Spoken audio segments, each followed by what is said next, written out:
Começou aquela coisa do fique em casa, não saia de casa. Esqueceram de dizer o resto da frase. Eu fique em casa e com dinheiro público, sustentado com dinheiro público.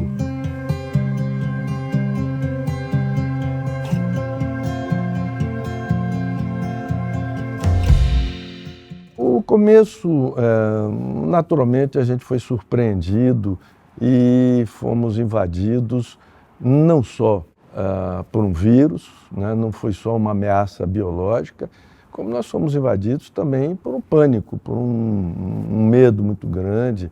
E eu acho que nem nós, nem ninguém estávamos preparados para isso. Porque, na verdade, a gente vive muito aquela sensação de segurança, que epidemias, bactérias, vírus, etc., são coisas de alguma forma do passado ou de ambiente rural. E, de repente, a gente se vê aí ameaçado e que essa ilusão se desfaz, a gente se depara com a realidade que primeiro, nós somos mortais. A gente está sujeito a morrer, seja de vírus ou de não vírus, ou de qualquer outra coisa a qualquer instante.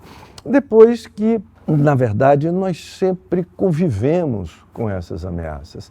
A humanidade, ao longo de sua história, sempre conviveu com esses riscos que vêm da natureza, as doenças crônicas, as doenças infecciosas em geral, enfim, convivemos com isso. Então tivemos que lidar com a ameaça em si, com o medo e a nossa responsabilidade, porque nós dirigimos uma clínica, temos algumas centenas de colaboradores e profissionais aqui dentro, algumas centenas de profissionais, de pacientes sendo atendidos em vários níveis na nossa internação integral, pacientes internados em nosso hospital-dia, pacientes internados na nossa residência terapêutica, um ambulatório bastante movimentado de pessoas realizando consultas médicas, psiquiátricas, psicológicas, grupos terapêuticos. E aí, o que a gente faz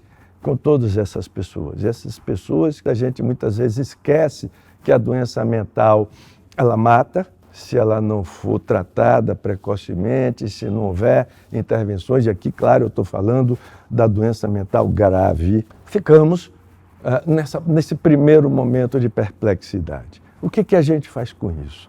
O que a gente faz aqui com os nossos pacientes? Que medidas a gente toma?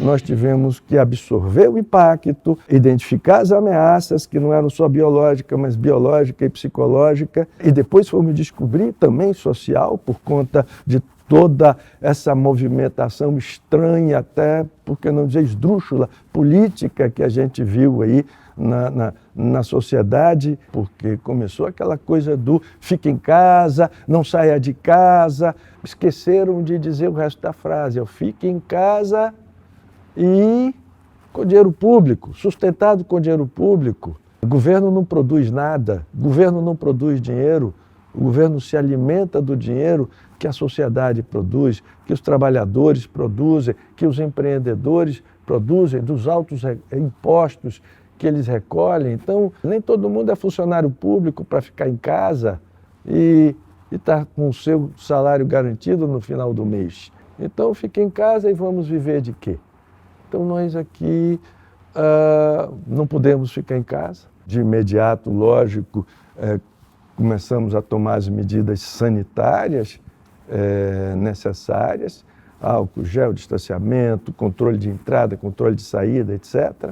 Tivemos que fechar o nosso hospital-dia e foi um momento muito duro para a equipe de terapeutas fazer isso. São pessoas que vêm diariamente ou algumas vezes por semana ao nosso hospital-dia para participar de grupos terapêuticos, de reuniões, ver o seu médico, interagir com outros. E essas pessoas, como elas ficam indo e vindo diariamente, elas poderiam ser portadores ou alvos fáceis do vírus. Então a gente pesou e viu que o risco-benefício não compensaria e que o mais prudente seria o fechamento temporário do nosso hospital dia. Mas, por outro lado, a gente teve a ideia também de transformá-lo num hospital de campanha, porque a gente estava precisando de um isolamento para aqueles pacientes que estavam internados e que precisavam continuar a ser internados, eles terem onde passar um período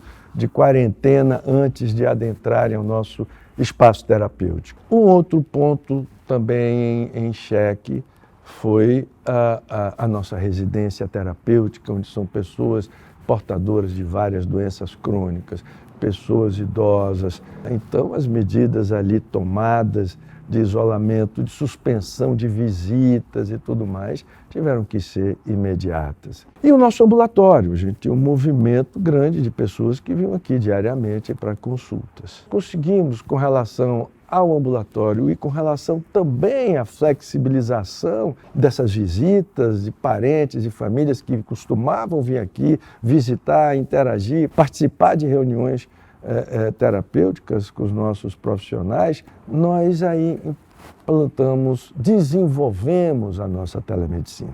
Uma telemedicina que a gente já vinha praticando há quase 2 anos, muito antes da pandemia.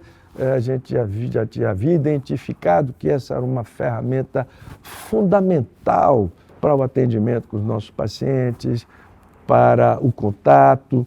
Nós temos muitos pacientes que moram fora, pacientes que moram no interior, pacientes de outros estados, pacientes de outros países, pacientes que estão em trânsito.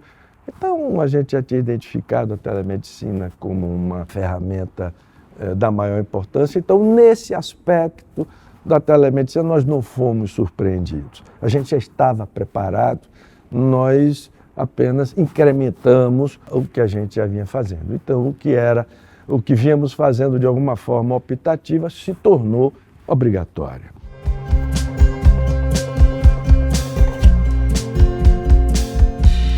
O momento baixo, né, infelizmente, e aí fomos surpreendidos, veio de fora. Na hora que a gente precisou aqui comprar álcool em gel, comprar luva, comprar máscara, comprar material, os nossos fornecedores ligando para cá e dizendo que estavam suspendendo as entregas de material, estavam suspendendo as importações de material, de testes, etc., porque o governo estava confiscando.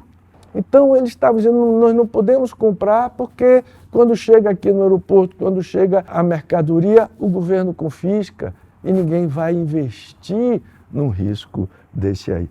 E aí foi um choque, uma outra perplexidade, porque a gente viu um governo, ao invés de estar ajudando, ao invés de estar reunindo os empreendedores para buscar uma colaboração, para juntar esforços, e, enfim, de somar, ele se arvorou como dono da verdade, como quem ia resolver as coisas e de uma forma absolutamente arbitrária de determinar regras, confiscos, essa coisa.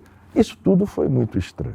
Então, de repente, a gente, não mais que de repente, recebemos aqui uma visita inusitada de um fiscal da vigilância sanitária, não para perguntar, olha, estamos aqui para ajudar, o que é que vocês precisam, como é que a gente faz uma parceria aí, né? Onde é que vocês podem colaborar? Não, ele veio aqui pedir um monte de papelada, aquela papelada burocrática inútil, da qual a nossa burocracia se alimenta, emprega a gente para fazer essas inutilidades, papéis que não têm sentido, papéis que ninguém lê, mas papéis sem os quais você não continua funcionando. Então, não faz sentido, no meio aqui de uma situação difícil, de um enorme estresse, da gente fazendo um trabalho maravilhoso, de uma equipe mobilizadíssima, e ser desrespeitada dessa forma, porque o sujeito chegou aqui e exigiu que essa papelada fosse entregue, notificou dizendo que estávamos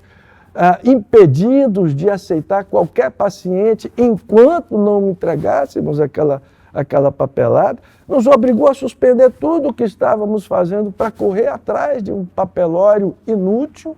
Nós não podemos ter uma relação dessa forma com o serviço público, municipal aí no caso. No início, quando a gente estava naquele estado de ainda perplexidade, tentando entender o que estava acontecendo, você vai buscar as referências. E aí a gente logo viu que as referências chapa branca estavam contaminadas.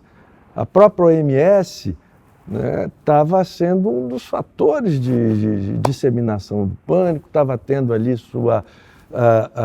seu papel questionado, como na verdade eu acho que é uma das coisas que tem ficado nessa pandemia que a gente tem visto, está em xeque o discurso médico chapa branca. Ia ver ali numa semana, conselho disso, conselho daquilo, agência daquilo outro, não sei o quê. Agora estamos permitindo, né, o uso da telemedicina, mas era proibido por quê? Né? Que sentido faz?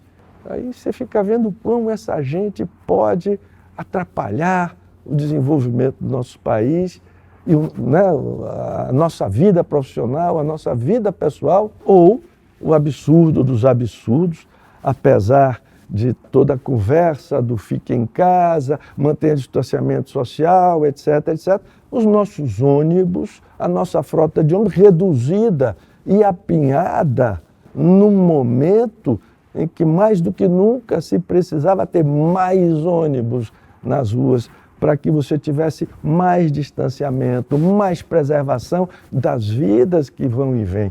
Mas parece que essa indústria de ônibus, ela, na nossa cidade, acho que não só na nossa cidade, mas também aqui, né, ela é imexível.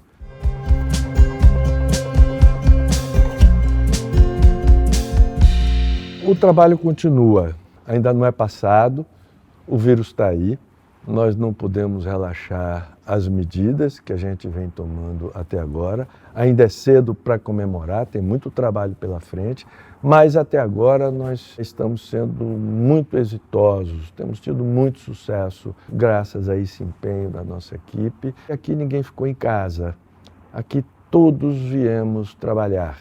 Eu mesmo tenho vindo todos os dias aqui para trabalhar, porque a gente não tem só que combater a ameaça biológica, a gente tem também a ameaça à nossa sobrevivência econômica.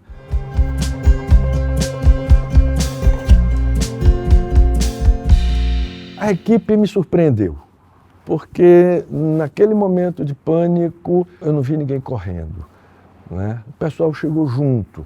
Eu percebi, e por isso, e tenho muito orgulho, né, e quero falar disso, o comprometimento aqui da equipe da Olist.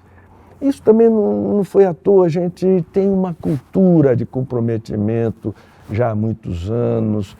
Eu acho que o ambiente com que a gente trabalha aqui, o relacionamento que a gente tem, os nossos profissionais, os nossos colaboradores, eles estão muito mobilizados em função do paciente, estão muito juntos ali, estão muito comprometidos, estão emocionalmente vinculados. E então é numa hora dessas que você vê como é que isso se manifesta. Ao invés de correr, as pessoas vieram para cima. Todo mundo veio para cá, todo mundo querendo ver como é que ia colaborar. Esse foi também, eu acho que, um momento alto da nossa equipe, todo mundo buscando as soluções, mas ninguém dizendo que não ia trabalhar.